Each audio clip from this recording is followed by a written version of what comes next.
Welcome to the Wordy Podcast, your go-to hub for all things writing, world building, and the occasional dive into the weird and wonderful world of fiction. We're breaking down the barriers between you and your next great story. Whether you're a seasoned scribe or just scribbling your first sentences, we've got something for you. We'll be discussing everything from crafting compelling characters to dissecting the good, the bad, and the downright bizarre in the world of fiction. Okay, this script says you guys are eccentric. Isn't that just a 3-syllable word for weird? No offense. So, whether you're in need of inspiration, a good laugh, or just a couple of weirdos to keep you company on your writing journey, you're in the right place. Thanks for tuning in to the Wordy Pair Podcast.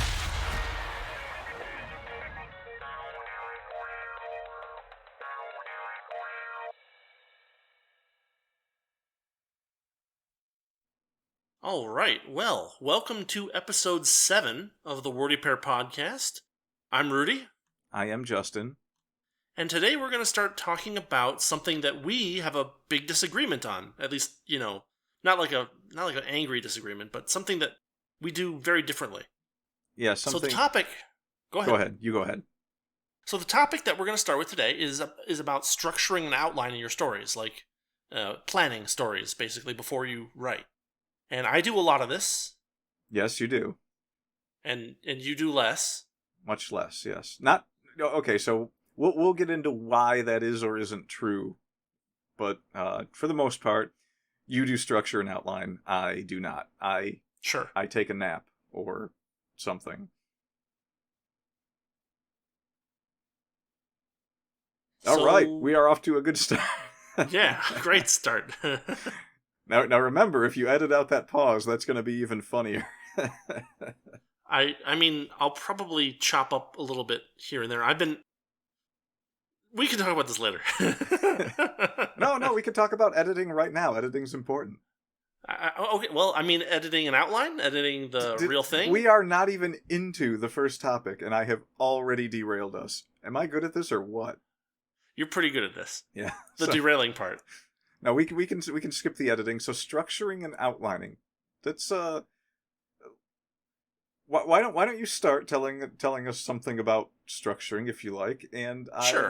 I will chime in when I see a thing where it's like, oh, well, I do that totally differently.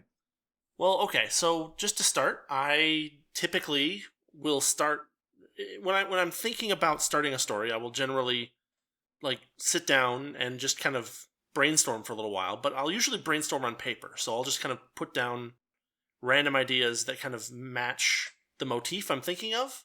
When I'm starting a story, I'll usually have an idea. Either I'll be working off of a prompt, or I'll have had an idea where I'm like, ooh, this sounds like a good hook for a story. And then, I'll start thinking up possible ways to deal with that hook or deal with that prompt. And those all go down on paper so that I don't forget them, because I will forget them. And once I've got enough brainstormed stuff, I start trying to create some kind of a through line, There's going to be, these characters or, this number of characters. They're going to start here. They're going to move here. They're going to go here. And that's going to deal with points, B, C, F, G, and J from my brainstorming. I find that having that structure really helps me to make sure I don't contradict myself too much in the story. Especially stories with multiple characters, multiple plot lines going on. Or anything more complicated than just a simple POV story. Generally, it helps to have something on paper where I know where I'm going next when I start writing. All right, and my method is that, but without paper. Sort of. Yeah, kind of. So. Well, I mean, what? How do you... okay, so... Ask away. So how do you keep everything that's in the story in your brain at the same time? I have trouble with that. Okay, well, there's multiple... The first thing I want to say, just to get this out of the way, is every story that I have ever tried to do with any type of note-taking method, I never finished. I barely got anywhere in that, because I would take a bunch of notes, and then I would sit down and I would be like, why did I take these notes? And it was just one of them things where, and this isn't remember, this isn't like criticism of taking notes or structuring or anything. This is just what works better for me. Sure. So I will come up with an idea in my head. Like you said, you come up with a little hook or a little, something that sounds like it might be a neat idea. Mm-hmm. And like a lot of times,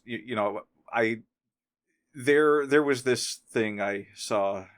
Someone had an image probably on Twitter or something where they had a pie chart, and it was like 25% or less of the pie chart was actual writing, and then the rest of the pie chart said something like daydreaming about my characters.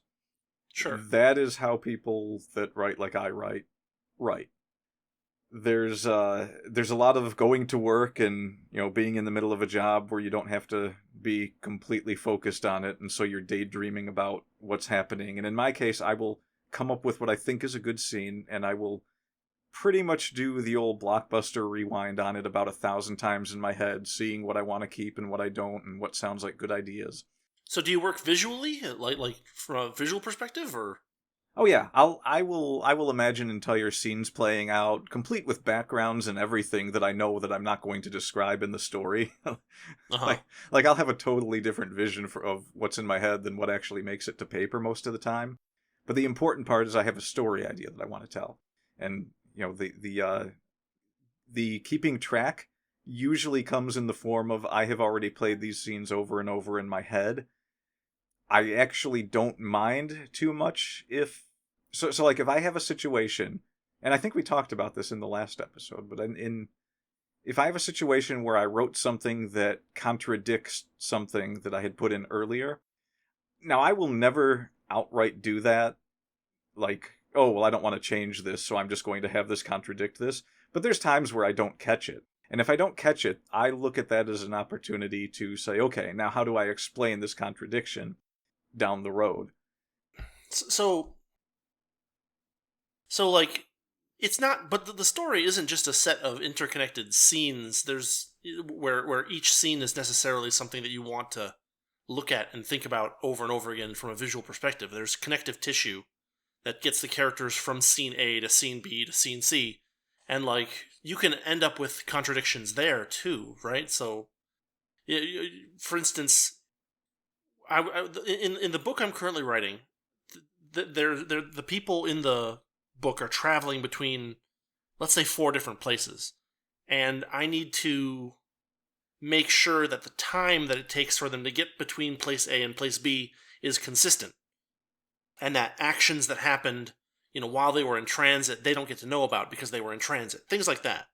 It depends on how important the time is. Like, if you have something where you're going to have a point A and a point B, and it's like, this is going to be 4 days later, then sure, you need to explain why it takes them 4 days to get from point A to point B. But let's say you have a situation where it's just like, it can vaguely be 2 weeks in the future, and so that these people are traveling cross-country. Maybe they're like taking a van ride or something, and you just have them, maybe they stopped a few places on the way. You can explain that, or you can leave it out. You can reference, how long the trip took, or you can make it a more important part of the story. It just depends on how you want to show the passage of time. It's depending on how important the actual movement from a point A to a point B is, you don't necessarily need to show all that time passing. Well, no, but if it's important, let's say it takes one group of characters to 6 hours to get from point A to point B, and then you have a second group of characters that is moving from point C to point B, and you need to make sure that they miss each other, or you need to make sure that they don't miss each other, and if you want your universe to be consistent as far as distances and stuff, you need to at least think about who's where at what time, and especially if you have multiple groups.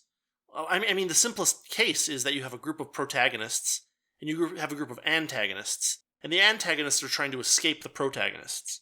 And so, for instance, the protagonists find a clue at a certain time T at a certain place A that suggests to them that the antagonists have moved to B, which is a certain distance away. Things like that. So yeah, this is something that I had to think about a lot because I'm kind of the current book that I'm writing is a hostage rescue story, And so, like, it's important that people aren't left alone for hours and hours and hours, or that the group A had time to get from here to there. Yeah, well, when you're writing something like that where you need that, like, you're talking like, split seconds, depending, can change the Not situation. necessarily split seconds, but like, Well, I mean, it's a situation where like, things are happening in order for several different people in several different places. Yes. And, there's a couple of, there is, so of course the obvious way is to plot everything out and, know who is going to be where, when, and like you said, do a lot of thinking about that. There's also the method of eliminating where people can't be. So like looking at it like a film negative. So you have this character shows up at this time. So instead of thinking about where they were all this time and trying to determine how they got there, you just have to say, sometimes it's easier to say, okay, where couldn't they possibly have been? And that kind of places them somewhere for you, if that makes sense. Yeah, sort of. And then there's a lot of times where I guess my point is that at this point, at that level of complexity, I need to write things down, or I'm going to make mistakes. Okay, well, in a sense, I write things down when I do that as well. The difference is I usually just write the story, and then if I've got something that has to be that, like, specific, I'll look at the story and say, okay, wait, does anything not fit? And do I need to change anything? Like, do I need to change Well, let me where ask you a someone question was? then. That leads to a different question. When you've got your first draft done, how many times do you go through the story before you go from first draft to final draft? More times than I need to, usually, because when I get to the final editing stage, it's like, there's this beginning period where it's like, oh, there were a lot of things to fix. But then you get to the end period and you're like, I know there's lots of things to fix. And so in my case, I usually overdo it, and I'm just like, I went through this 100 times, and then I realize I still missed stuff even after publication. Yeah. But usually within one or two drafts, you can weed out the really big glaring problems. Now, I remember, I think I've told you about this before. I wrote a very long story that had a character who couldn't speak. Yeah. I did 2 edits of the story before I realized that I had given them a line of dialogue in the middle of the story. So that was kind of funny. How did you just take out the line of dialogue, or was it more complicated than that? I took out the line of dialogue, and in this case it was easy. I didn't have to do much thinking because it was just a joke. So I took out the line of dialogue, and I instead made it something that happened in her head. See, that's not how this answer was supposed to go. You were supposed to be like, well, I took out the line of dialogue. I derailed us in the first 2 seconds of this. And now I'm derailing us, so shut up. You're supposed to be like, I removed the line of dialogue, and then I rewrote the second half of the story. That's how you're supposed to answer that question. No, good God, no. If you have to change something, so... Well, no, I mean just for comedic purposes. Yes, well...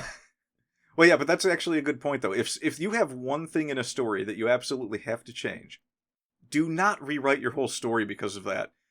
There's usually always a simple way to change it. Maybe you have to change like a page or two, but if you feel like you have to redo the entire last half of your novel because of a mistake or a contradiction you made, I'm going to go ahead and say you're doing it wrong. I mean, you're free to do that if you really think it's that important, but there's almost always a way to get around any mistake you made in writing. But it's not the way I originally planned. Okay, so let's... I don't think we've actually addressed that before either. Sure. What is this, episode 7? So 7 episodes in, this is a very, very, very important thing to remember. Nothing that you write, whether you do 1 draft or you try to do 20 drafts till you get to your final draft, nothing is going to come out like you've got it in your head. Not a single... I don't care if it's flash fiction. It's not coming out like you have it in your head. And it will certainly not be read by others the way you imagine it in your head. So that's a really good point. So I mentioned this in a couple episodes ago, but I've been very surprised by people reading my stuff and coming to very different conclusions to what I intended. So this is further evidence in favor of your point here, which I think is worth reiterating even. It's not going to end up the way that you it's not gonna, even if you think it ends up the way that you thought you wanted it to end up, it's not going to be that way when other people read it. So yeah, they're going to interpret a lot of things, no matter how specific you try to be. People are going to interpret things in ways that you weren't expecting. There's just no getting around that. There's this thing that I'm sure we will be a huge part of with the Harry Potter community, called cancel culture. And it's a good point. A lot of cancel culture is just people choosing to interpret how someone writes something in a certain in ways that they don't like, unflattering way. Yeah. Okay, fair enough. Good point. So there's that, and then there's so like, I don't do too many stories where I really have to nail down the timing. I use a lot of tricks in that, like I have a story where there's this big amalgamation of all the characters I had in the story show up at the end of the story. And we have to assume that they all got there somehow. But as I introduce each one into the ending of the story, like as I'm bringing them back, I'm not really describing, why how did they got there? How long did it take them to get there? Why are they there? The way I present it is just one of, okay, there's like one major group of characters that's there for a reason. There's another major group of characters that gives a very vague reason as to, oh, well, we kind of knew this thing was going on here and we didn't want to let this happen. And then other characters just start, like one group of characters literally shows up on accident because they're just treasure hunters. And they're like, oh, I guess we're here too. And then the rest of the characters, it just kind of, after all of that, you've got a sense that, oh, there's something big going on that a lot of people in this world knew about. And there's a lot of vested interests that want to show up here and do something about it. Yeah. So and you have enough fogginess, and the characters have been missing from the story for long enough that it would have been possible for them to make it there. Yeah, and it's literally the fog of war for writing. Yeah, always the fog is your friend, not your enemy.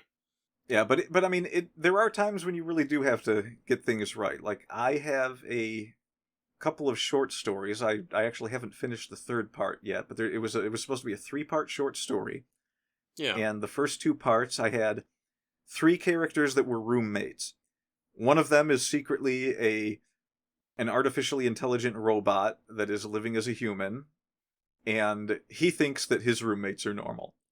Another one is a time traveler that came back in time to stop a horrendous disaster, and she thinks her roommates are normal. And then the other one is a witch who is also trying to prevent a different disaster, and she thinks that her roommates are normal. None of them realize anything that's going on. All of them think they're making mistakes because the other ones are doing things that are interfering with them. And so the story kind of plays out where, the robot character is just kind of observing humanity, and he's kind of testing to see how well he can get away with living with, other people. The time traveler thinks that the robot is committing suicide at one point because she catches him drinking gasoline. So she actually her part of the story is she goes back in time and tries to prevent this by quote unquote making him feel more loved. Like being nicer to him for a month straight in the past, which I see. But then she thinks it works because she comes back and it's like, oh, he must not have had the gasoline because he's still alive. I didn't think to check the time that he actually drinks it. Yeah. Well, no, that was the thing. Like, she couldn't come back because there was a spot where she couldn't see herself. So she couldn't go to that exact moment. And the witch thinks that the time traveler drank her love potion, and that's why she's been acting weird with the guy that they live with for the past month. And so she's trying to figure out what happened to it and how that happened and how she can fix that mistake. I see. And it doesn't turn out that gasoline is just love potion, right? No, that's where she thought she dumped it because she was trying to get rid of some of it. I see. How do you get rid of some of a love potion? How does that work? Well, no, all of it. But she was she was just testing it out, and she was like, "Oh, I've got to get rid of this." And she's like, "Well, it'll burn up in a gas tank, and nobody's going to drink gasoline, obviously, so I'll just pour it in here." I see. Okay, interesting. So like there were a lot of timing issues there because I had 3 groups of people that were operating under 3 different pretenses that all had to be in certain places at certain times for this entire story to work. Right.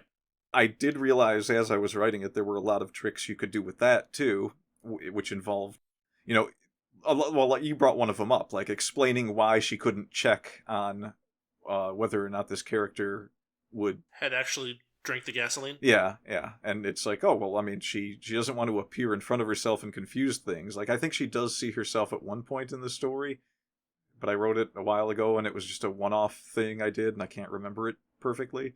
Fair enough. But yeah, it's actually fun. So like trying to sit down and come up with all of that without actually taking any notes was kind of the challenge when I wrote that. I was like, can I do this without writing anything down except for the story itself? And it seemed to have worked out reasonably. I think if I was going to do something on the level of like a Steins Gate time travel story, even I would probably have to write down at least a timetable. Yeah. And I like to do everything in my head, so I would say that, you don't have to strictly stick to one method of structure and outline. But there's definitely... okay, that's fair enough. There's definitely, like, 2 extremes. Like, one is outline everything, and another is I'm going to daydream until I have a story and maybe write parts of it here and there and then daydream about more of it later before I write the next part. It's kind of like, outlining just... You're not writing anything down. You're still kind of doing the same thing. Yeah, I mean, I guess the issue is it might partly at least be part one of memory, where I am certain that I will not remember these things, and I don't want to lose them, so I definitely write them down. Well, it depends on how attached you are to the thing that you come up with. So, like you said, you don't want to lose it, so you write it down. In my case, if I forget something that I felt was really good at the time, I just view it as an opportunity to come up with something new, and who knows, maybe it'll be better when I actually go to do it. But how would you even know? I wouldn't, because I had forgotten it, but it's like, okay, well, I can't write that one thing I was going to write because I forgot about it. The point is that you still end up with a story. Yeah. So that's fine. You're not going to die if you don't write down every single idea you ever have, is one way of looking at it. I'm just taking it, to a big extreme where it's like I enjoy the vagueness of it, where it's like, oh, well, I mean, I didn't remember it, so it might have been a good idea, but it wasn't important enough to remember, so maybe I'll do something else. I don't know. I'd say I don't want it to sound like I have a problem with writing things down and outlining them. I'm just saying that these are both viable methods. So, like, if you're one of those writers that feels like you take notes all the time and it's just not working out for you, maybe try less notes. It might work better. It's worth a shot. And vice versa. If you're someone who struggles with, you like to daydream and, you haven't really been much of a note taker, but you're finding that your stories aren't coming out a way that you would like them to, start taking a few more notes. See if you can, do timetables, do plot structures and outlines, maybe write down facets of your characters instead of just committing them to memory. I've invented a lot of characters in the years that I've been writing, and sometimes I'm glad that I don't have many notes. Like, I have one character compendium for, like, one group of characters, and I've largely abandoned a lot of the notes that I had for them when I actually went to write them. But, sure. Like, it gets harder when you have it written down, too. So I'm glad that most of my characters don't have notes with them, because I've changed a lot about them as time went on, and usually that's fair. For the that's better. Reasonable. Yeah. Okay. That's another point worth remembering, is don't be afraid to throw things away. But I think we've mentioned that before. Yeah. So well, there's definitely an aspect of it to where once you've written something down, it gets harder to say, I'm going to get rid of this idea, especially when you're talking about characters, because you know that when you wrote it down, you had an idea for a certain thing, and then it's like, it's sitting there looking you in the face, and you're like, but that was what I came up with. Do I really want to, like, you don't want to feel like you're destroying something that you created, but I cut out that puzzle piece, and I'm damn well going to use it. Yeah. You don't necessarily want to get too hooked into that. Now, if you're writing something with established characters where you've already written and people have already seen it, you really don't want to change anything then without writing a reason for the change. You don't want to just have the character be different. Once you've got something written down, pretty solid like that. Like, I'm not going to suddenly start having my mute character speaking and not explain why suddenly this character is able to speak. Well, she turned into a rapper. Okay, well, technically that makes sense. But no, that's yeah, you can't just have a character like a one-armed character showing up dual wielding swords in a sword fight it's a little odd. People are going to raise Sure. questions. I just wonder, like, would that... Because you've already said that your character has turned out that she can't talk, but she can sing. I just wonder if, like, she can speak in an iambic pentameter. I'm going to go ahead and say that I'm not counting poetry as music. I haven't made up my mind on that since I haven't had to use that in the story anywhere, but this is another great thing about, I don't have anything written down. I already know what's established. I have not established whether or not she can do iambic pentameter, but I would lean towards no, just because I want to give her as few outlets as possible. Sure. Like she's got this thing where she has ghosts that live inside her head. And when she first got the ghosts, she was really happy because she thought, oh, well, at least I can communicate with something because, they're in my head so they can hear my thoughts. And it turned out she couldn't even communicate her thoughts to the ghosts living in her head. So it's like she could hear them, 1,000 ghosts chattering in her head. And she was just like getting angrier and angrier that none of them could read her mind. Nothing ever goes her way. Yeah, it's part of the character. Yeah. But yeah, that's that actually does bring up a good point. It's like there's always going to be things in the future that you can change about your character that aren't set in stone. So if you try to set too much in stone and you're not willing to give it up once you've done that, you might be doing yourself a disservice. Like who knows? It's also go ahead. Well, who knows? I might write a story 10 years from now where it's like I'm going to use that iambic pentameter thing that Rudy said. Yeah. It's also, oh no. See, this is why I write things down. I lost it. It's gone. Never mind. I mean, I write almost nothing down. I really just like to go with the flow on it. I think there are times where it might have helped me to write a few things down, and I will try to do that when I really think it's necessary, but for the most part I seem to have gotten by without doing so. Yeah. I'm trying to think of what the last story was where I actually used notes. I mean, I wrote mysteries without writing any notes down. I don't know if I don't know how good I could say they were, but they did have an element of, a little bit of timing and where characters were at this point and that point and how the mystery resolves, but I didn't really, I didn't really outline much of it. I kind of just wrote it from start to finish. Well, I mean, mysteries are, there are multiple different types of mysteries. Like, there's the Agatha Christie mystery there where style, I guess was what I'll call it, where the reader is fully intended to possibly be able to figure out what happened, but not expected to, in the sense that there's going to be a bunch of things that came out of the blue that are only hinted at, and it's not like we gave you clear instructions, but all the bits and pieces are kind of there. Right? Yeah. That's one type of mystery. There's a book. There's a Japanese mystery book. The Zodiac Murders. Called, Tokyo Zodiac Murders. Yeah, the Zodiac Murders. Tokyo Zodiac Murders is like that. In fact, the book actually stops about 2/3 of the way through and says, "Stop. Do not read any further if you haven't solved the mystery.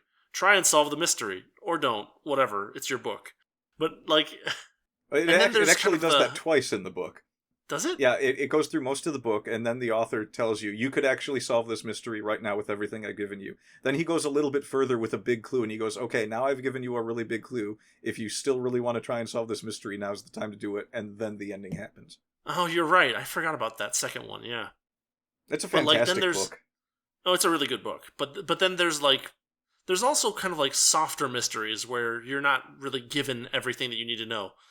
The Nero Wolfe series is a good example of this, where there's always some little nuance that Wolfe has picked up on that nobody else has, and it's not really expected that the reader has either. So there's mysteries where the end is a surprise and you're surprised, and then there's mysteries where the end is a surprise and you feel like a failure. So but I guess my point is that for the mysteries where you want to actually make sure that the reader can come up with the result, you do definitely want to have a very tightly crafted storyline. I feel like reading Agatha Christie books, I feel like she must have spent a lot of time with like timelines and outlines and maybe even like a diorama or something, for goodness sakes. Well, I mean, there's evidence to say that she did.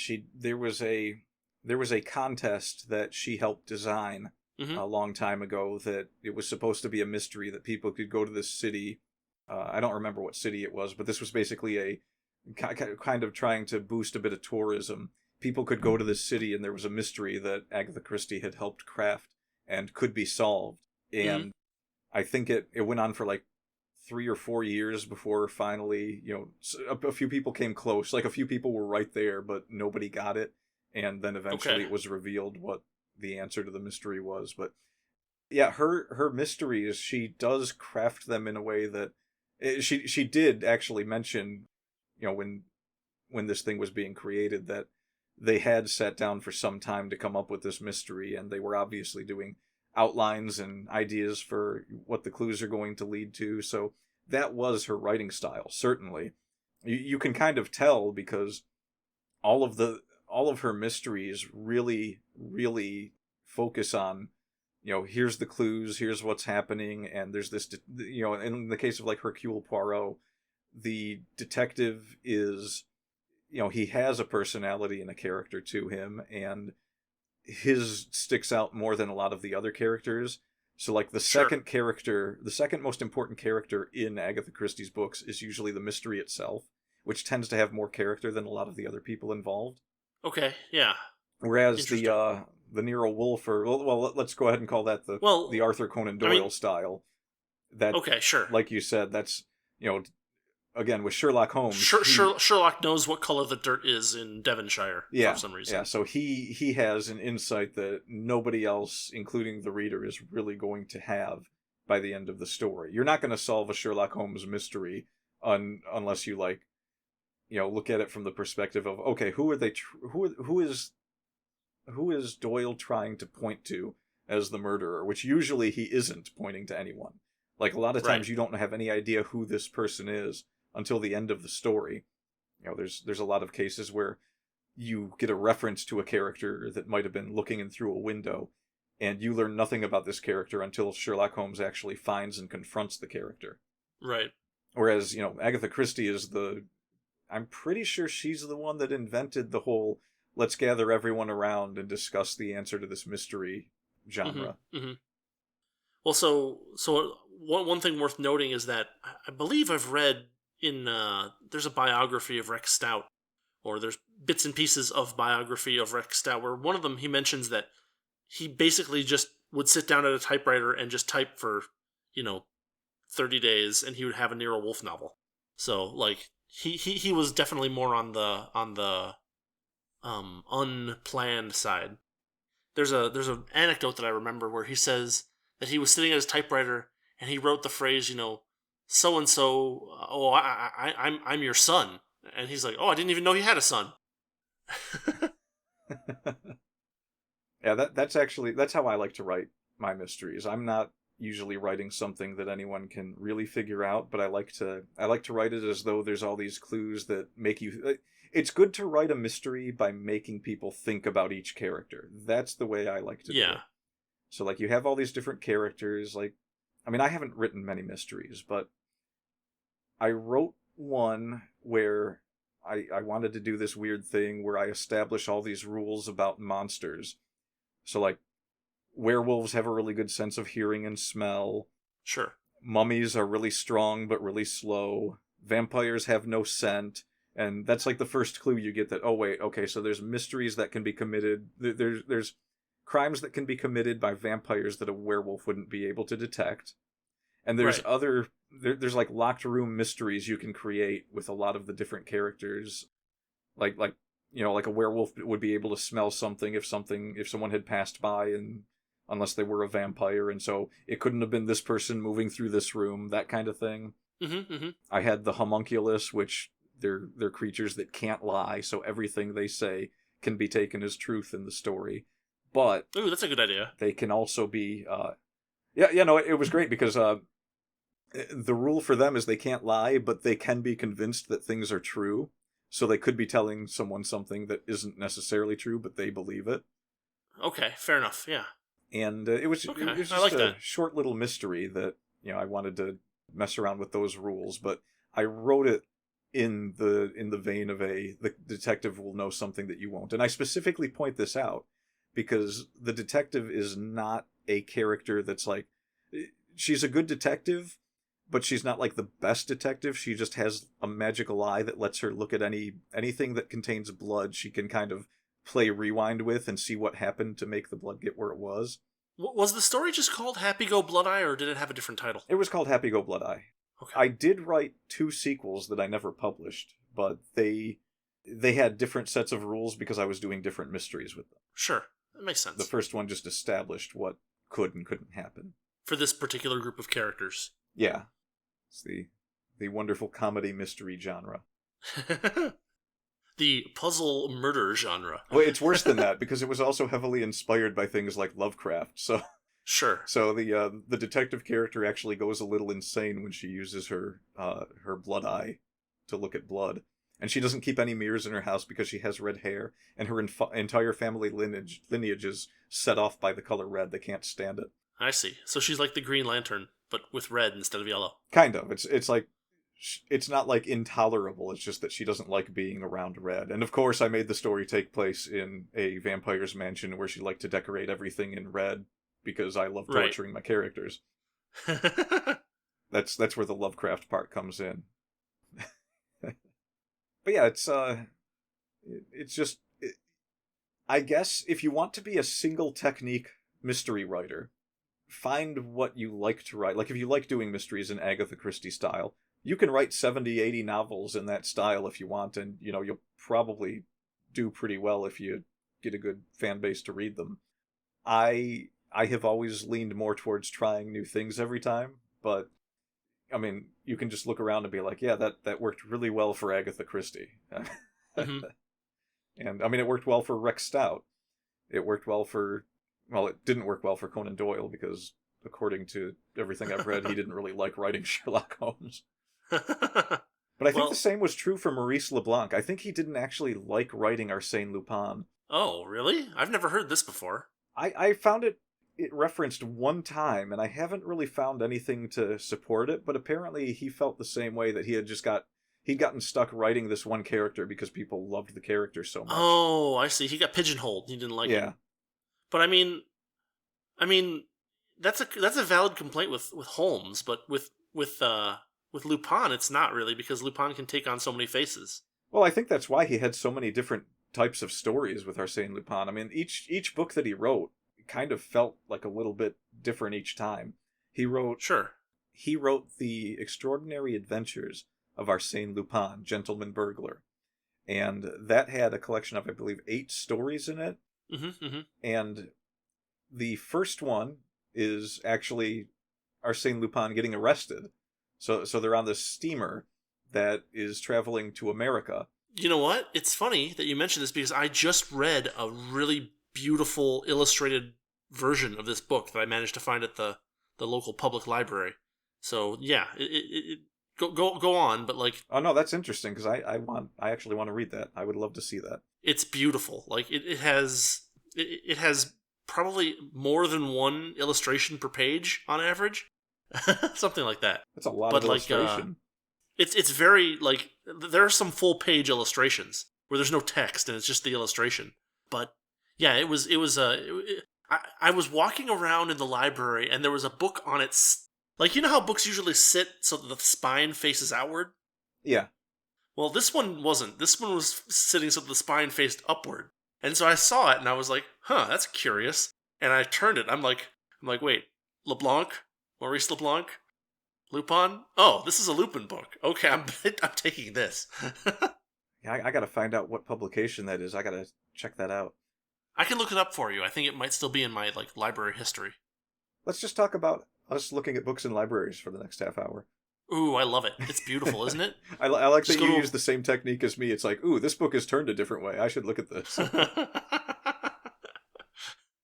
Well, I mean, not always. Like I'll definitely be like, ooh, this is how I got the Last Theorem.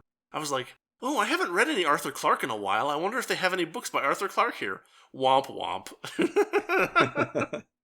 So it can backfire too.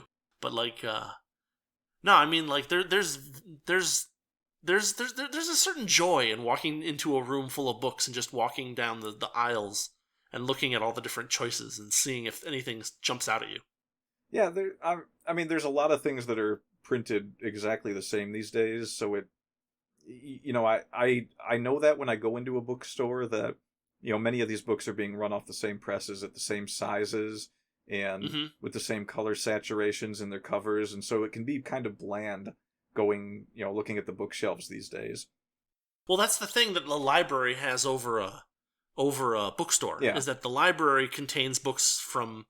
It puts books from 30 years ago right next to books from 20 years ago, right next to books from 10 years ago, right next to books from last year.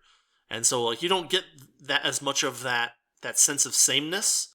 And the other thing that makes bookstores in particular less, I guess, fun to walk through for me is that there are going to be shelves where it is literally copies of the same book over and over and over and over again, where that doesn't happen in libraries. Yeah. Yeah, unless you're over in the John Grisham section. Yeah. Well, no comment. Or James there. Patterson. Oh, jeez. Or what's the mystery author? No, not a mystery author. I'm trying to remember. It's I don't know. I forget, but there's like a female author that I always think of when I think of James Patterson, and this other author are the two that really, I see everywhere. Yeah. Nora Roberts. Oh, okay. I can't remember if she was the mystery one or I think she's the mystery one. Possibly. I'd have to look it up. I haven't read anything by her. And there's like a Judy something or other, I can't remember, but it's like you go into a bookstore and you see the same thing everywhere you look. And it's no surprise that that manga has overtaken all of this, because you walk down the manga aisle and it's just like, oh, look, different covers and different sizes of books and different things that can actually jump out at different you. entire color schemes kind of thing, and whole series that you can buy, as opposed to like I went to the bookstore recently and I went to where Terry Pratchett should be, and there were 3 Terry Pratchett novels. Like, well, that's just sad. Yeah, it is, and I don't know. Like, these bookstores are starting to stock books the same way that Best Buy stocks movies, and which is not at all. They do. They got some guy in the back room that's just let's get like 3 of these and 5. They stock their movies like they're picking out donuts at Dunkin' Donuts. No. Have you heard the recent news? Best Buy is getting rid of physical media altogether. Yeah, they're going to just stop. And it's funny because it's like, when I heard that news, I was like, yeah, well, of course you're getting rid of physical media altogether. You've had years to say, why don't we stock things properly so that people will actually want to come in and shop and buy movies. Buy stuff? And instead, it's like, I go in and you've got anime mixed with Disney. You've got action movies mixed with dramas. You can't really tell what one thing is from the other. And there's no sections labeling where things belong. So it's not like you can walk in and not know what these movies are and be like, well, I want to try a new action movie. I'll go over to the action section and, okay, this one looks interesting, I'll take that. You can't do that because you don't know if it's an action movie. There's no genre that you can pick from anymore. It's not good salesmanship, in my opinion. No, I mean, they used to do that a long time ago. They were a I guess they stopped. fantastic place to buy movies from a long time ago. They were like the place if you were, an anime nerd like me. The only place that compared was like a Suncoast. Yeah, or Media Play later on. Suncoast had all this weird stuff. Yeah. But Suncoast was like on its way out because of Best Buy by that time. Yeah, I mean, that's true, but at the same time, they still stocked things that were like, I've never seen this before. I've never even heard of this before. And, you never find things that you've never heard of at a Best Buy.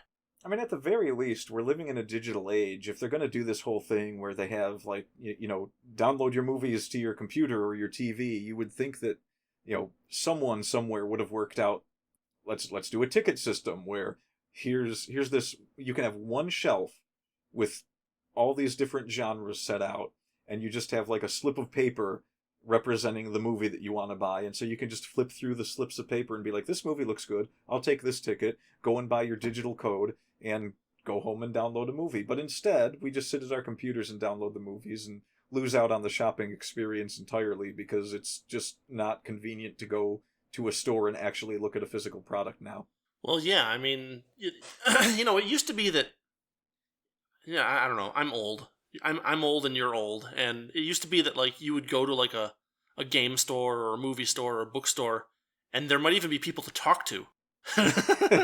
Well, okay, so I know that we're completely derailed from our topic now, but since we're already derailed, we may as well keep this train going. Well, this is the derailing that I intended. Like we're going off into goodness. Yeah, this is going to be a fun little one because you're right. We are both old. We're both in our 40s. Well, I'm in my 40s.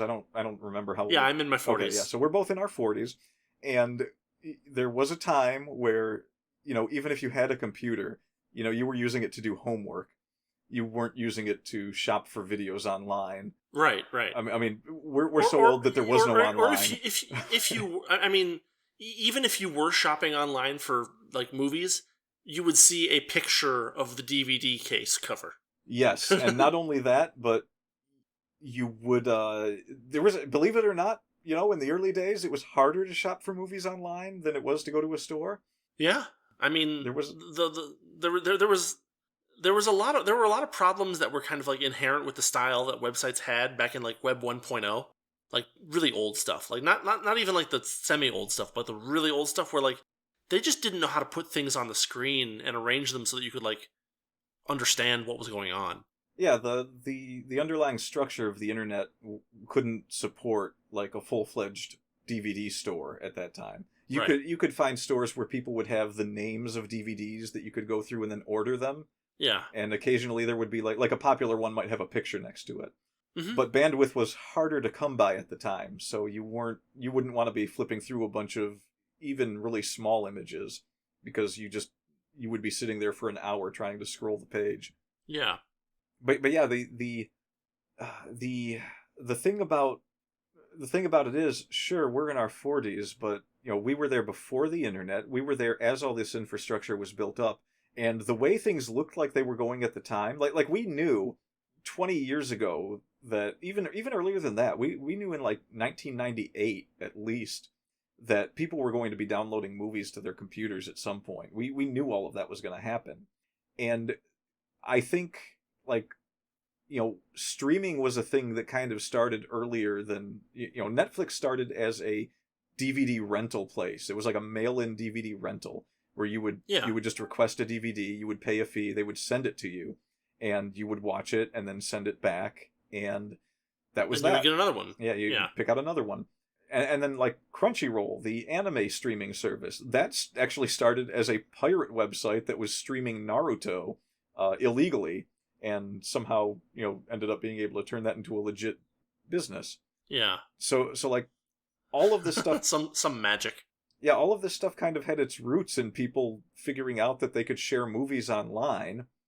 And once people had figured that out, everyone was kind of like, well, okay, well, what does this mean for like movies and DVDs? Because now you've got everyone storing movies on hard drives, and there were still people that were like, well, yeah, but you get the DVD, it looks better than what you downloaded, you can have a nice home theater system, and the progress of technology kind of merged all of these things together to where you can have a nice PC that is also a home theater system.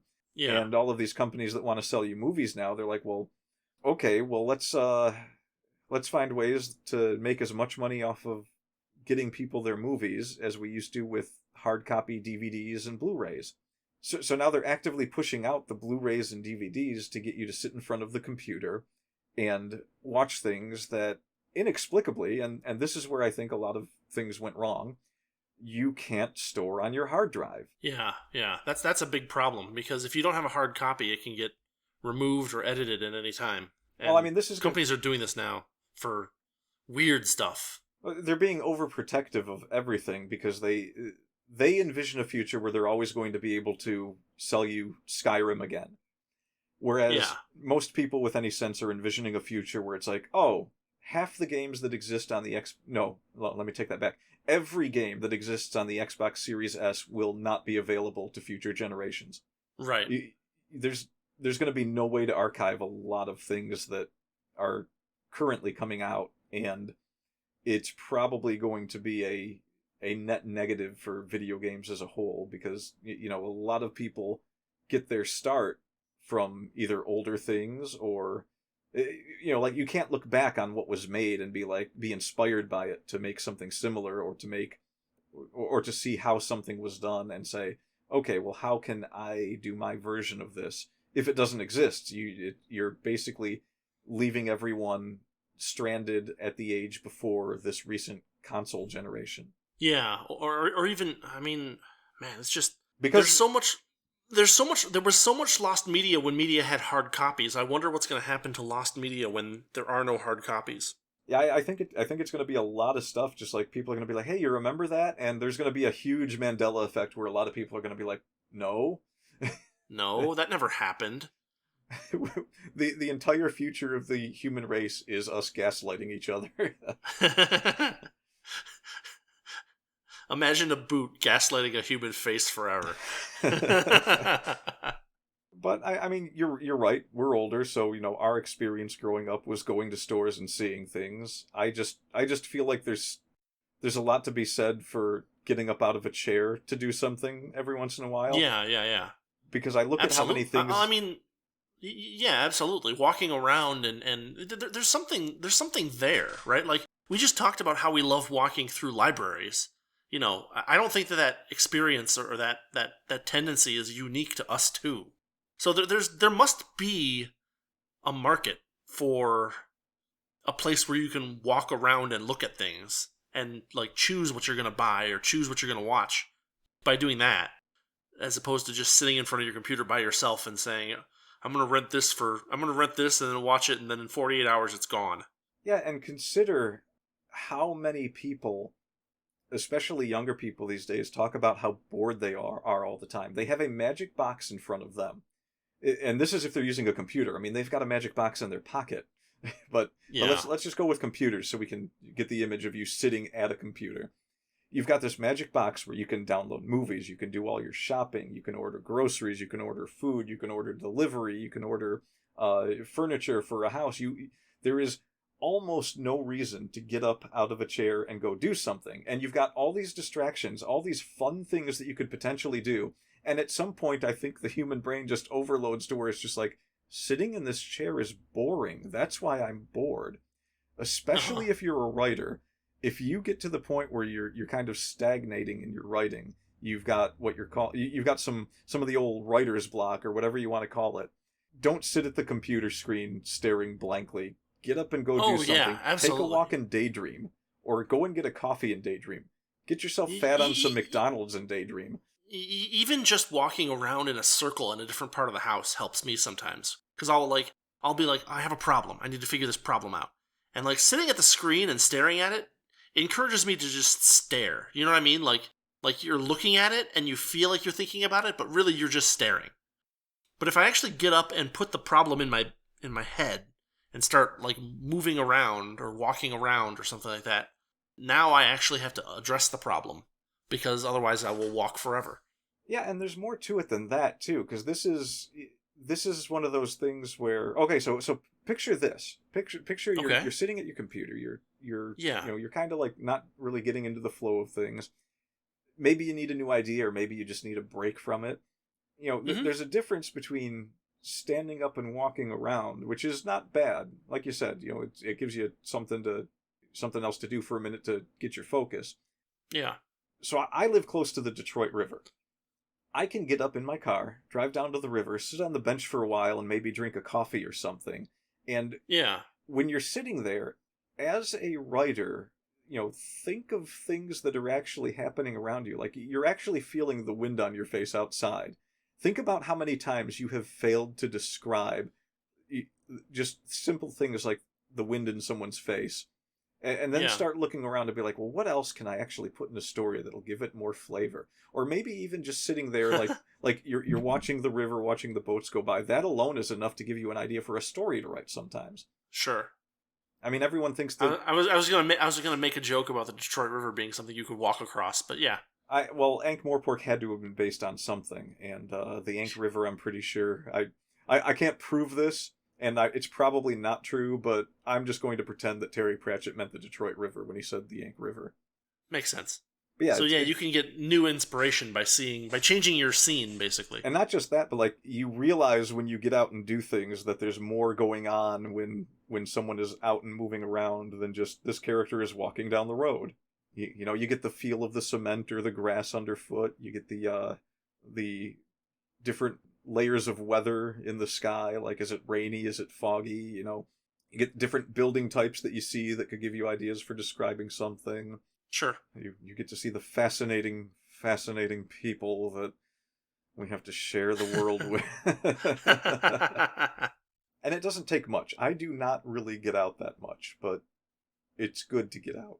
Even if you think, well, there's no reason to get out. There's plenty of reason, especially if you're doing any kind of creative medium. Oh yeah, absolutely. I mean, the notion that the notion that you can just sit in a blank, empty room and come up with good stories. I mean, certainly you might be able to do it, but you won't even know what you're missing at that point. Yeah, and you'd have to get extremely lucky to get that to get things to work together that way. Just because you're gonna being in a sterile environment will make your descriptions sterile if you sit there too long. And it doesn't necessarily just apply to, you know, artsy, creative-y things like that. It could be like... This is a podcast about writing. Writing is one of the most... Yeah, I mean... Well, I mean, the point is that it can be good to get out, just be... Okay, so like you're a physicist. Sure. Who... Do you remember I think it was a French fellow that he was observing steam trains and it gave him an idea for... Oh, geez, what was it? I'm forgetting my physics history. Oh, I think I know who you're talking about. I can't remember what it was that he came up with after seeing the steam train, though. There's an engine that he came up with, right? Unless we're thinking of completely different things, there's like a... Oh, goodness. The Carnot cycle is what I'm thinking of. But there's also an engine that... I think it might be called a Carnot engine. That might have been maybe it. Not. There's also that engine that works by like heating, and it basically heats a little disc that then the disc lifts up and goes back down. That has a French guy's name attached to it, but I'm blanking on who it is right now. I can't remember if it was an engine or something to do with refrigeration or what it was, but it was something like that. Well, that's the Carnot cycle, is refrigeration. Okay, yeah, that was it then. I'm pretty sure that was it. Yeah, definitely. Okay, so yeah, so here's a guy who was just like, he wasn't writing or doing anything like that. His creative process was in machines, and you know, just by observing steam engines, he was led to this idea that changed the face of the world pretty much in large ways. Yeah. Well, I mean the Carnot cycle is one of the major advances in understanding how entropy can be traded for heat and how it can't. So yeah, definitely. So why are you listening to this podcast? Get up out of your chair, throw on your earphones, and keep listening, because please listen. Please listen to our podcast. and go take a walk and grab yourself a coffee or something. Pick your poison. I don't know. Does that sound like good advice? I think it was good. I think I mean, definitely telling people to get out more is something that needs to be done. Touch grass. Like, I mean, I don't want to put it that bluntly, just because it's not just about touching grass, right? It's not. There's nothing that you gain by going, like, because like there's grass outside my house. I can go and I can touch grass. That doesn't do anything. What actually does something is like observing. Like it you can observe through touch, but there's not usually a whole lot of complicated data there. It was soft. It was cool, stuff like that. But like going out and looking around and seeing what there is actually out there helps you to remember what is vivid in your mind too. So yeah, there's entire stories I've written because I was driving by someone's trash out on their lawn and the trash bag moved a certain way, and I was like, ooh, that could be like a creepy monster crawling out of there. I mean, we created a game that was based on like looking around for things that were like so a long time ago we had this game where we'd be driving around and it was almost like I Spy with My Little Eye, but like the phrase was we live in a country that is so rich. It's weird to think that that was a long time ago. We are old. It was aren't we? pretty long ago. Yeah, we're pretty old. Oh, and also, I as What? as basically a master of the universe, I'm going to go ahead and say everyone has permission to like anything that they liked when they were younger now, especially food. Well, so it's funny that you mention that because one of the topics that we're thinking about talking about in the future is Pippi Longstocking, which I guess is a big influence with you, or at least a big inspiration. Yeah. In ways that most people would never expect. Yeah. I'm pretty sure So the reason that I liked Project Echo so much was because Echo reminded me of Pippi Longstocking. Yeah. I haven't ever read these stories, but I picked up a collection of them a couple of days ago, and I'm going through them bit by bit, and I'm seeing a lot of the stories themselves seem to be an unending fountain of whimsy, and They are. there's that's kind of great to just experience. I think after you've read a bit of it, you could understand why I love them so much. Yeah. There's a lot to be said about it that we'll say in a future thing, but I will say that I did give Erzgelda, my vampire in The Good Guy, I gave her pigtails because of Pippi Longstocking. So yeah, And not because of Wendy's. not because of Wendy's. No, I'm pretty sure that at one point when I was younger, I thought Wendy was Pippi Longstocking. Oh, I could see making that. I could see that. Yeah, I've had weird. When I was a kid, I had a lot of weird, like, connected things in my head that weren't actually connected. I just thought they were. Yeah. Like, so I used to live in a city called, what was it called? Okay, I don't remember the name of the city where I lived when I was like 2. That's all right. But like there was from where we lived, you could look out over the fields, and across the fields a couple of miles away, kind of like far away, but it was a big thing, so you could still see it even though it was far away. There was a hotel, and like my grandmother lived in Colombia, but when she came to visit us, she would stay at that hotel sometimes, and so like or maybe even just once, and so I always thought that hotel was Colombia. Well, I mean, there were the Columbia Suites. No. I mean, it was just the name of the hotel had nothing to do with Colombia. It's just that the person that I have seen at the person that I have visited at that hotel, or who came from that hotel to visit me, lives in Colombia. Therefore, that is Colombia. I can respect a young person believing that Columbia is a hotel down the road. Yeah. Because I once had a great dream about Florida being across the street. Yeah, so there you go. And I live in Michigan, so Florida's across like 7 states. Or the street.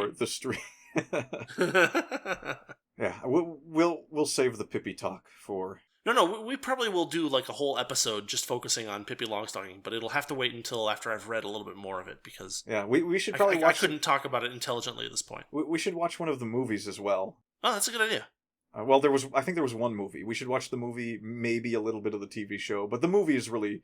I don't know how much of the TV show I saw when I was younger.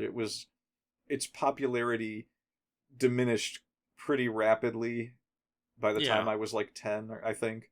Nobody was talking about Pippi Longstocking anymore, but she had a hot minute in the United States.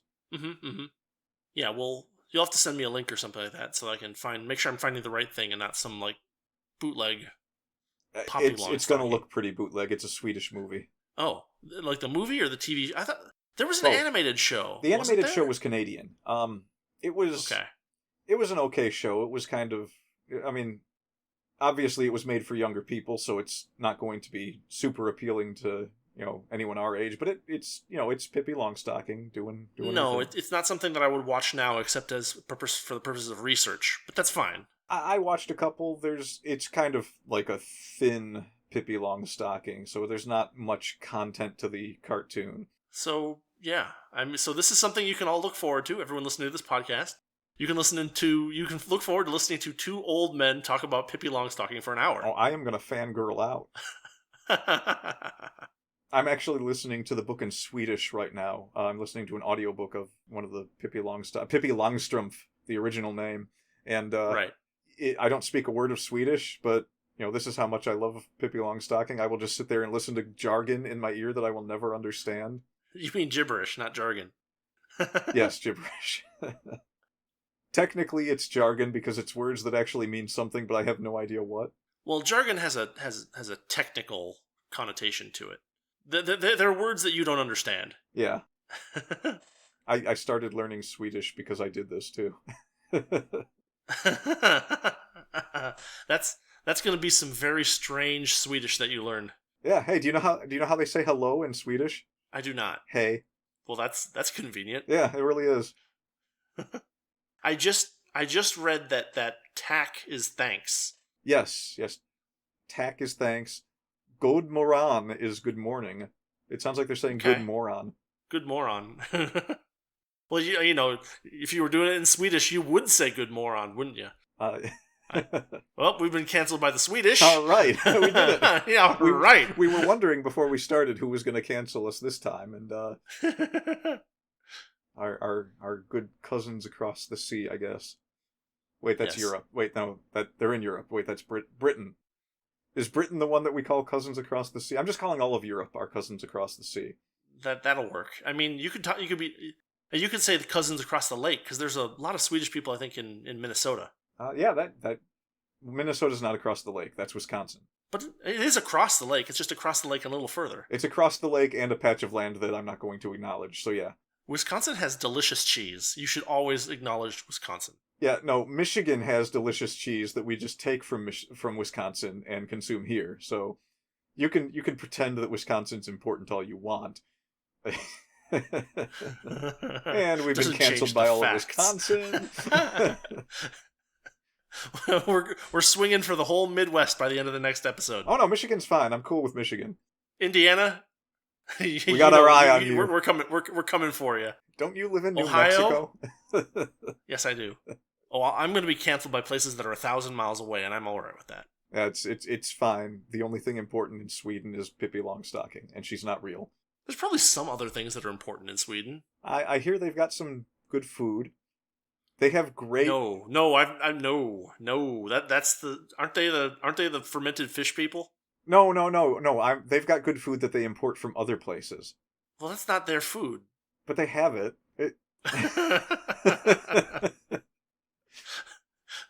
This is the best Mexican restaurant in Sweden. Oh, thank God. I mean, I'm really stretching here to think of anything else I know how to. So they sent us ABBA, and we did not nuke them over that. So I guess there's that. I mean, Canada sent us Justin Bieber. Yeah, I'll take ABBA over Justin Bieber any day. Yeah, I would too. Yeah. All right. No, I'm not done making fun of Sweden yet. Hang on.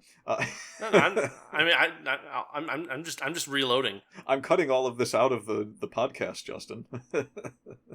Oh no, not this. I'll cut out the parts where we talk about where we're just talking to each other, and there's nothing possibly that an audience would find funny in that. But this is staying in. You're just like gritting your teeth, like my whole family is Swedish. We are Rich Evansing this entire part of the podcast. We have spent 8 minutes now talking about a future podcast that we're going to have. So I guess we can. Yeah. I guess we can say that we've run the gamut for outlining and structuring or at least what we went over. Well, so I mean, the important point to remember is that I have a list of topics that I'm adding to whenever we think of things, so we don't forget about them, because we did that already. We forgot about a bunch of things that we had that were ideas, and they're gone now. Did we? There were a couple. You were like, oh, I had this really great idea, and I didn't write it down, and it's gone. Yeah, but I mean, I'm going to come up with 100 of them a day. I'm not writing all of them down. Look, I mean, I have the topics list, and there are 3.5 things in here that you have suggested so far. If you were having 100 ideas a day, throw them in the Discord so that I can write them down in the thing. Well, I mean, if you think I can't come up with one, I'm okay. I've got one for you right now. Here's one that we should do in the future. And okay, let's just go ahead and I'm typing it in. Here we go. VTuber lore. What makes it good? What makes it bad? That is not. It's writing. Seriously, there are.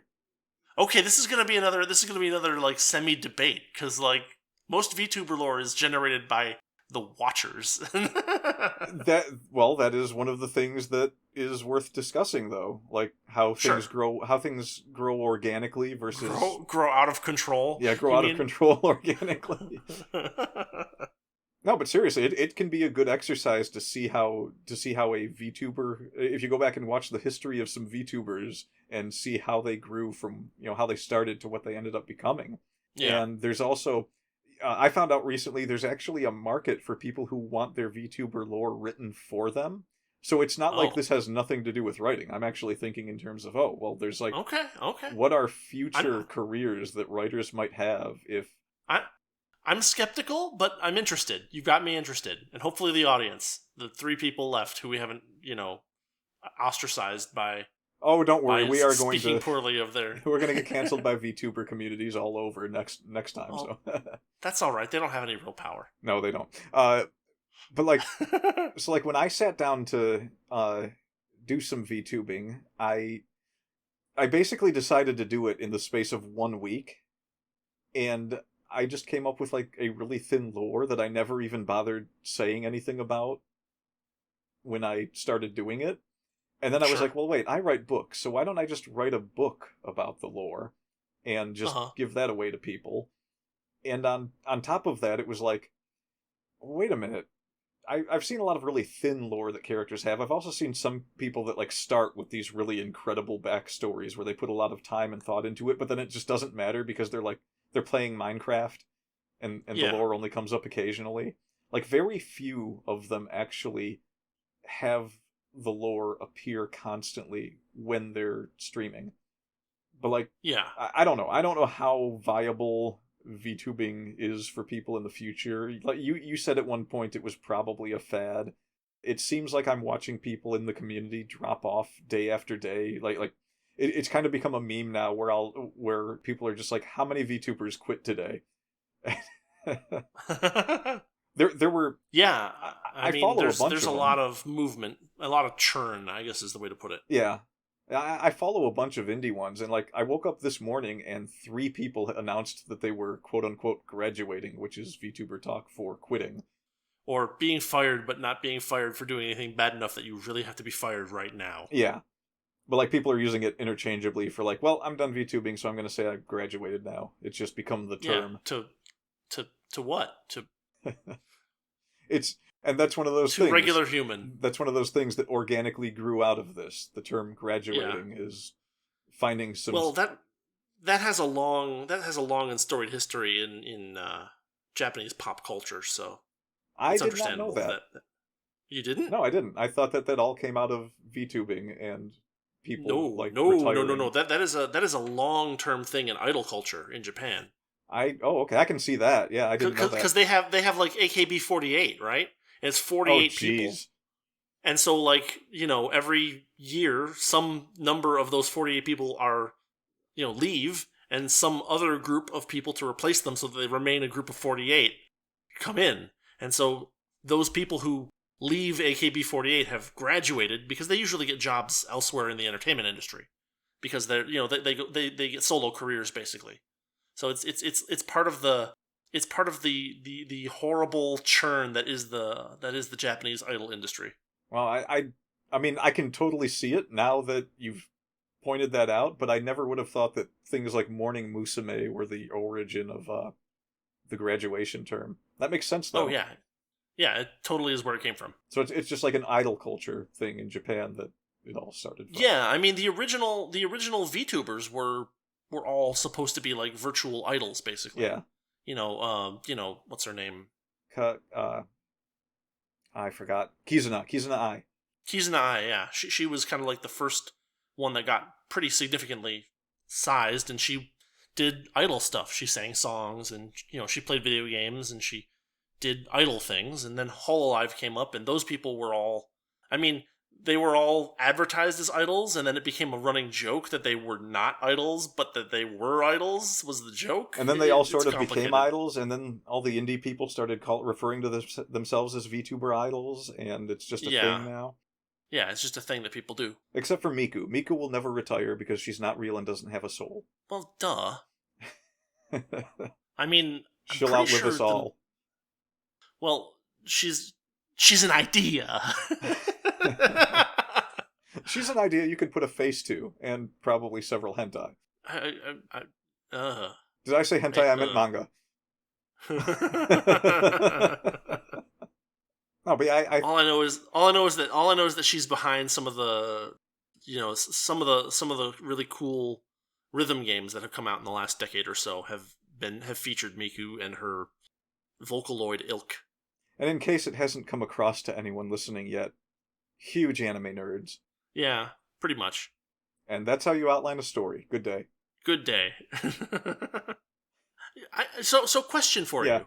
Once I've published something, would there be any value in publishing the outlines? As a curiosity. Yeah, as a curiosity, as a call it your masterclass on how I go about writing. I mean, there's always people that, especially when they're starting, are looking at methods that other people use to write. It's knowledge that people want. I'm surprised sometimes that, when I'm trying to learn something new. What people claim that they want? Oh yeah. But I'm surprised sometimes, when I want to learn something new, that I'll have a list of 5 things I'm looking for that I really want to know, and just the information for some reason is impossible to find. Uh-huh. And a lot of it is things that I would think would be really simple. Nobody's ever actually written anything about this or sat down and talked about this. Why can't I find anything on this? So, I would say it can't hurt. I don't know if it could benefit you particularly in any way other than to have something that you've written as part of a portfolio that you were putting together. No, that's fair. I mean, that you can always pad a portfolio with things like that. Yeah. Not that someone who's a PhD in physics needs to pad a portfolio, but Well, I mean, a writing portfolio, yes. Okay, well, I mean, fair enough, but I'm just pointing out that this may or may not apply to you. I don't know. All right. Well, I guess we'll call that an episode. Sure. Any other topics you want to bring up, or we good with what we've done so far? Well, since you brought up the idea of publishing your outlines, it might be worth including them in a short. I mean, you could do a PDF explaining how you went about writing this story, and use your outlines as here's where I put this, here's why I did this, here's why I chose to have these things work in this timeline. You could do something like that. Yeah. It's kind of it's like Tom Woods blogging constantly and then taking his blogs and putting them in a compilation to make a book out of them.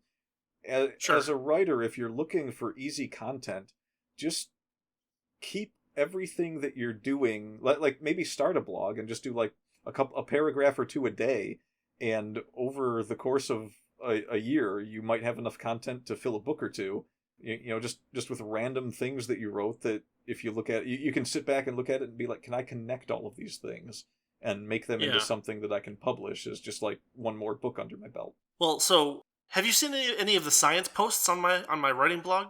No, because I keep reading your stuff, your fiction as I come across it on Iron Age Media, which is another thing we'll talk about sometime.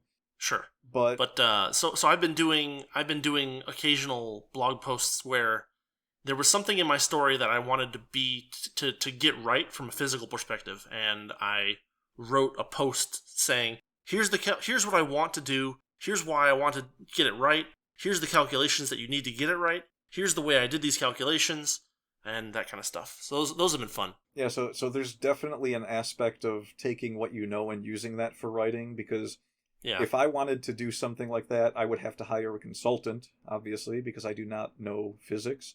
And sure, I would not want to spend, I wouldn't want to spend a year focusing on one aspect of physics just to write a story about something that included one formula.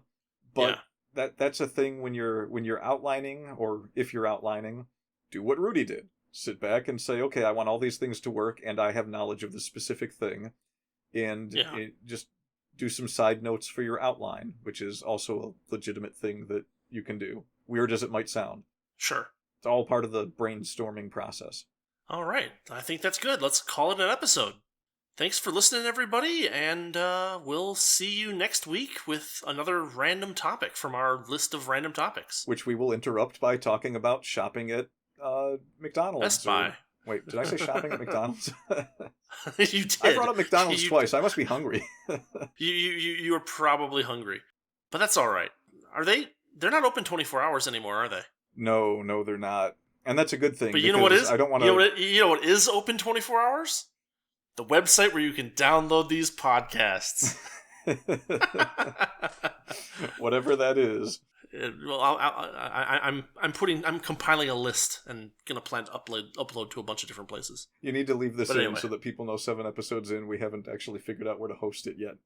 well, I mean, it's not that we haven't figured it out. I have a list of places, but the point is that like I'm trying to build a buffer, so in case like one of us decides that we don't have time for this anymore, like I almost did today. Like, right? Yeah, or like I almost do every day. But like. But like, no, I mean, I wanted to make sure that we could actually like keep a schedule for a bit before we started publishing this stuff. So, I'm getting started editing, and we're gonna have a logo and all that good stuff in the next couple of weeks. Then we'll start posting. And it's actually getting done because you're doing it instead of me. So we should talk about the horror stories of me trying to keep a regular thing going on YouTube with us. Oh man, yeah, we really should. That's a long story, and like some of our best stuff is up on your channel on YouTube, and like but then there's another large chunk of stuff that we've done that's just nowhere. We're gonna have to figure out what it is that I have forgotten to put up, because I think all of our audio recordings that weren't the making fun of anime riff tracking kind of thing, I think all of those should be up now. Okay. And I know there were a couple we couldn't put up on YouTube because they discussed medical topics that... yes. Yeah, so... But we should... I'm pretty sure everything is up now, so that should be okay. Well, I was referring to the Lost Universe videos. Okay, yeah, that's what I was thinking too. Because we did like 12 of those. Okay, so I had that one moment with when we were doing... what was the God something... Tower of God. Tower of God. When we were doing Tower of God, and I hit that 10th episode that had that recording problem where you had to take it and fix it because I think I had accidentally moved a folder. You probably just accidentally no. All that was wrong with that episode was that one of the audio bits was out of sync from the other audio bit by like 5 seconds. Was that really all that was wrong with it? Yeah. No. It was obvious because like you would say something and I would answer, and then I would say something, you would answer, and then all of a sudden that stopped, and I was like, oh, there's a synchronization issue, and so yeah, I just all I had to do was throw a little silence in at the right place, and it worked out pretty well. Okay, so yeah, I spent 10 hours on it, not realizing that was the problem because I had accidentally moved some folders while I was working on that one. Oh, and so, like, Audacity was freaking out at you and be like, I don't know what this is. Yeah, and for the life of me, I could not figure out that it was just the audio that had a problem. I thought I had screwed something up royally, and I was like, we're going to have to redo this whole thing, aren't we? No, it took me a little while to, like, see what it was, but, like, once I found that space where the desyncs, like, because it happened suddenly. It wasn't like you were 1.2 times as fast as me, and it kind of gradually went out. There's this one point where, like, now I was answering, and then you would say the thing that I was answering to, like 5 seconds later, and I was like, "Oh, there's a major desync issue, but it's dealable." Okay, well that's good then. So yeah, it's easier to fix than the sound of your push to talk button. Yeah, much easier. Did I do a few of those? Oh, I mean, so I finished editing 3 episodes, and like 60% of my time is like, he hit the button, he let go of the button, he hit the button, he let go of the button, he hit the button, he let go of the button, and I have to silence those all out. So like after we did those, yeah, I'm not using push to talk right now. I'm not doing that when we record these anymore because I realized, I think 2 weeks ago, your keyboard is so stupid loud. Oh, that's what you mean. I thought you meant something different. I was wondering if you ran across in the first or second episode any moments where I had said something in response to you and you did not say anything, and then I realized that I wasn't pressing the push to talk, and I just didn't acknowledge that, completely forgetting that what I had said would still be recorded in Audacity. So if you had... I don't think there was much of that, thankfully. I think it happened at least once where there was one time where, yes, there was one time at the start of one of the episodes where where I was like, hello? And you were like, and I'm Justin. I fixed that. Yeah, so I'm not going to use push to talk anymore. I just need to remember to turn it off. Oh, because... the video that I'm thinking of that you never put up is the one where one of our audio, I forget which of us, is missing, and it's just man talks to himself while playing. Oh, covert action, yeah. Covert action, yeah. That's the one I want. Okay. That's what I want to see on YouTube. Oh, okay, I will. I want to see myself talking to myself like a crazy person while you play covert action. That's the video I want to see. All right. We will call it an episode here. I said already, thanks for listening. But yeah, we'll pick this up next week and have another fun topic. Yep, and you can See join you later. us for some more cancellations and mishaps and distractions. We're going to try to be canceled by a minimum of 2 groups per episode. That's the goal. Who did we get this up? We got the Swedish and... We got the Swedish and the Minnesotans. And the Minnesotans. Or no, the Wisconsins. Oh yeah, no, we like Minnesota. We like Minnesota. They have Swedish people. But not real Sweden. Real Sweden sucks. Minnesota's good. Wisconsin sucks. Because the Wisconsin cheese can be brought to Michigan? Yeah, Is that... Yes, is that's our logic. And you know what else? You know what else? When I said that... As a physicist, as a man with a PhD in physics, I say that's great logic. Yes. And not only that, but it applies also to when I said that there's good food in Sweden, you just have to get it from Minnesotans. There you go. All right. See y'all later. Later. Thanks for listening to the Wordy Pair Podcast. Our passion is all things writing, world building, and getting into the weird and wonderful world of fiction. We hope you enjoyed our unique takes. If you did, make sure to like, rate, review, and subscribe to get your weekly dose of writing weirdness. We'll be back soon, but in the meantime, hit us up on Twitter. For Rudy, it's @Rudolph_Cone. And for Justin, @Ninja Mouse Chew. See you next time on the Wordy Pair Podcast.